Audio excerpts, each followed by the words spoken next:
Hello दोस्तों, very good morning to all of you. आज का जो आर्टिकल है वो एजुकेशन से रिलेटेड है। इनफैक्ट आर्टिकल का हेडिंग ही है टुवर्ड्स इंक्लूसिव एजुकेशन। तो सबका साथ, सबका विकास, सबका विश्वास और अब नया ऐड किया गया है सबका प्रयास। तो कहीं ना कहीं आप इस आर्टिकल को इस स्लोगन से रिलेट कर सकते हो कि इंक्लूसिव डेवलपमेंट की बात की जा रही है, specially in the field of education. Article का स्टार्टिंग ही एक एक्ट से करता है कि 2016 में एक एक्ट आया था। उस एक्ट का नाम है rights of person with disability act. Rights of person with disability act. इस एक्ट के बारे में बहुत अच्छी बातें कही गई थी कि खास करके जो डिफरेंटली एबल्ड पर्सन हैं उनके राइट्स की बात की गई थी, उनके इंटाइटलमेंट की बात की गई थी। मतलब जो डिफरेंटली एबल्ड पर्सन हैं उनको क्या क्या राइट्स मिलने चाहिए और उनको क्या क्या इंटाइटलमेंट्स मिलने चाहिए, इसके बारे में बहुत क्लियरली इंडिकेट किया गया था। लेकिन क्या ग्राउंड लेवल पे ऐसी चीज़ें हैं? आप देखेंगे कि ग्राउंड लेवल पे बहुत सी चीज़ें मिसिंग हैं और इसी पे आर्टिकल लिखा हुआ है कि क्या क्या लैप्सेज हो रहे हैं, क्या क्या चैलेंजेस आ रहे हैं और इसको कैसे सॉर्ट आउट करना है। बहुत बढ़िया आर्टिकल है, सुन के आपको अच्छा लगेगा। अब राइटर एक एग्जाम्पल देते हैं कि एक नेशनल टेस्टिंग एजेंसीज़ हैं। हालांकि ये केस सुप्रीम कोर्ट में गया था, इसके बारे में मैं आपसे बाद में बात करूंगा थोड़ी देर के बाद। लेकिन ये सुन लीजिए, कहानी है कि एक नेशनल टेस्टिंग एजेंसी एक एग्ज़ाम कंडक्ट करा रही थी और लोकल सेंटर पे एक डिफरेंटली एबल पर्सन गई थी जिनका नाम था अवनी प्रकाश। वो एग्ज़ाम लिख रही थी और नियम से उनको ज़्यादा वक्त मिलना चाहिए था, लेकिन इन्विजिलेटर ने ये कह के उनसे उनका आंसर से छीन लिया कि अब आपका टाइम ख़त्म हो गया है।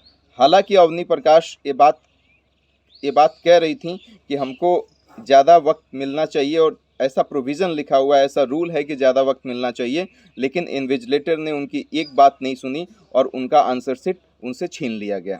मामला पहुंचा सुप्रीम कोर्ट में और एक बहुत हिस्टोरिक जजमेंट आया सुप्रीम कोर्ट का, जिसको कहते हैं Avani Prakash versus National Testing Agency. Avani Prakash versus National Testing Agency. और इसमें सुप्रीम कोर्ट ने साफ साफ दो टूक शब्दों में बोला कि किसी न किसी तरीके से लोकल लेवल पे जो अवेयरनेस की गैप है, कि जैसे वो लोग नहीं, उनको वो इन्फॉर्मेशन नहीं सर्कुलेट की गई थी, उनको ये बात ही नहीं पता थी जो इन्विजिलेटर थे बेचारे, इस तरीके का भी प्रोविज़न है।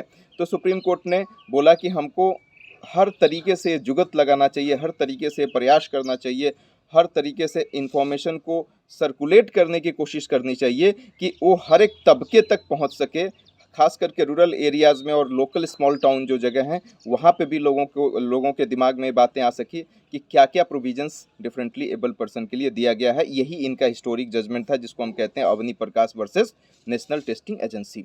अब हायर एजुकेशन इंस्टीट्यूशन और यूनिवर्सिटी को मतलब अच्छे से चलाने के लिए यूजीसी ने बहुत सारे गाइडलाइंस दिए हैं। उसमें एक क्लासिकल इसने ड्राफ्ट दिया था जिसका नाम था ड्राफ्ट एक्सेसिबिलिटी गाइडलाइंस इन स्टैंडर्ड्स। ड्राफ्ट एक्सेसिबिलिटी गाइडलाइंस इन स्टैंडर्ड्स, इसको ठीक ठाक से अच्छे तरीके से हर एक यूनिवर्सिटीज़ को और हायर एजुकेशनल इंस्टीट्यूशन को चलाने के लिए यूजीसी ने इस ड्राफ्ट को दिया था। इसमें राइटर को थोड़ी सी प्रॉब्लम है। इन्होंने ये बोला है कि इस ड्राफ्ट को इन्होंने लिटरली स्कैन करके और कॉपी पेस्ट कर दिया है। मतलब कि जो चीज़ें बहुत अच्छे से दिखनी चाहिए वो बहुत वेग तरीके से दिखता है, मतलब बहुत क्लियरली नहीं दिखता है। तो राइटर ये कहते हैं कि इसको एक डिजिटल डॉक्यूमेंट के रूप में प्रस्तुत करना चाहिए, प्रोड्यूस करना चाहिए, रखना चाहिए, और जिससे डिजिटल सिग्नेचर के तहत हम उसको अच्छे से एक्सेस कर सकें। लेकिन आप ये सिंपली कॉपी पेस्ट या स्कैन करके, आप फ़ोटो खींच के स्कैन करके भेज देते हैं, वो सारी चीज़ें क्लियरली दिखती नहीं हैं।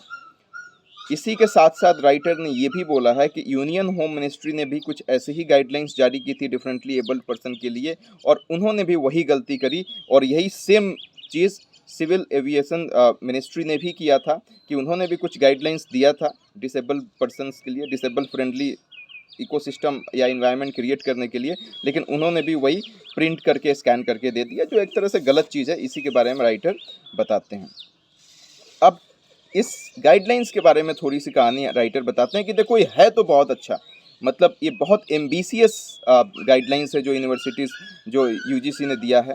लेकिन इनका कहने का मतलब है कि एम्बिशियस तो है, लेकिन हर एक चैप्टर के बाद एक चेकलिस्ट होना ज़रूरी था, जिसमें ये लिखा होना बहुत ज़रूरी था कि हम 2 महीने के अंदर इस ऑब्जेक्टिव को अचीव कर लेंगे, 3 महीने के अंदर इस ऑब्जेक्टिव को अचीव कर लेंगे, 1 साल के अंदर इस ऑब्जेक्टिव को अचीव कर लेंगे, बट इस तरीके की चीज़ें मिसिंग है। मतलब कि ये रिटोरिक ज़्यादा है, इसमें कंटेंट कम है।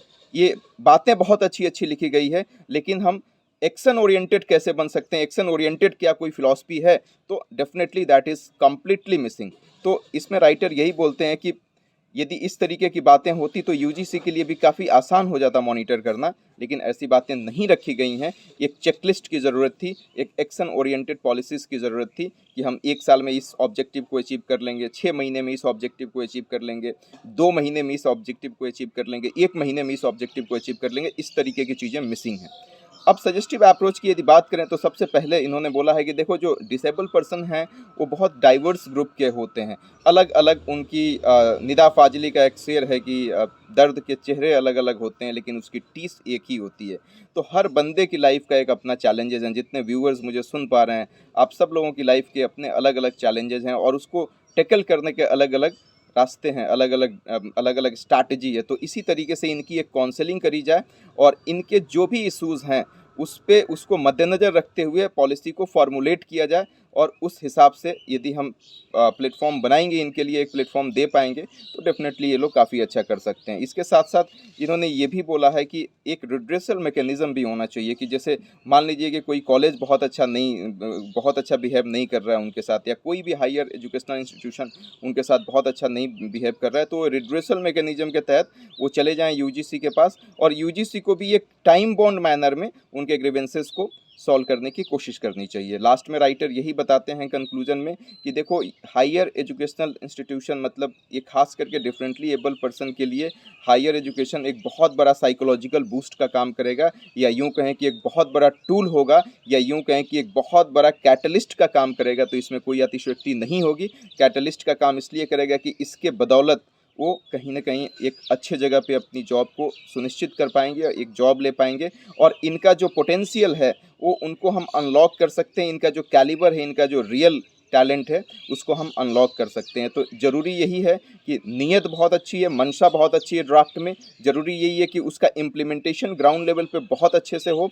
सिस्टम एपैथी किसी भी तरीके से बर्दाश्त नहीं करी जाए और कोशिश ये किया जाए कि उस अंतिम पंक्ति में जो भी पंडित दीनदयाल उपाध्याय ने भी यही बात कही थी कि सबसे लास्ट पंक्ति में जो व्यक्ति खड़ा है, यदि उसको भी न्याय मिलना चालू हो गया, यदि वो भी सोशल स्कीम जो भी आती हैं उसका बेनिफिट उसको मिलने लगा, तभी हम समझेंगे कि हमारा समुचित विकास हो रहा है, हमारा सबसे ज़्यादा विकास हो रहा है, हमारा इंक्लूसिव डेवलपमेंट हो रहा है। तो हमें इस चीज़ को मद्देनज़र रखते हुए इसको इम्प्लीमेंट करने की कोशिश करी जानी चाहिए। Thank you so much.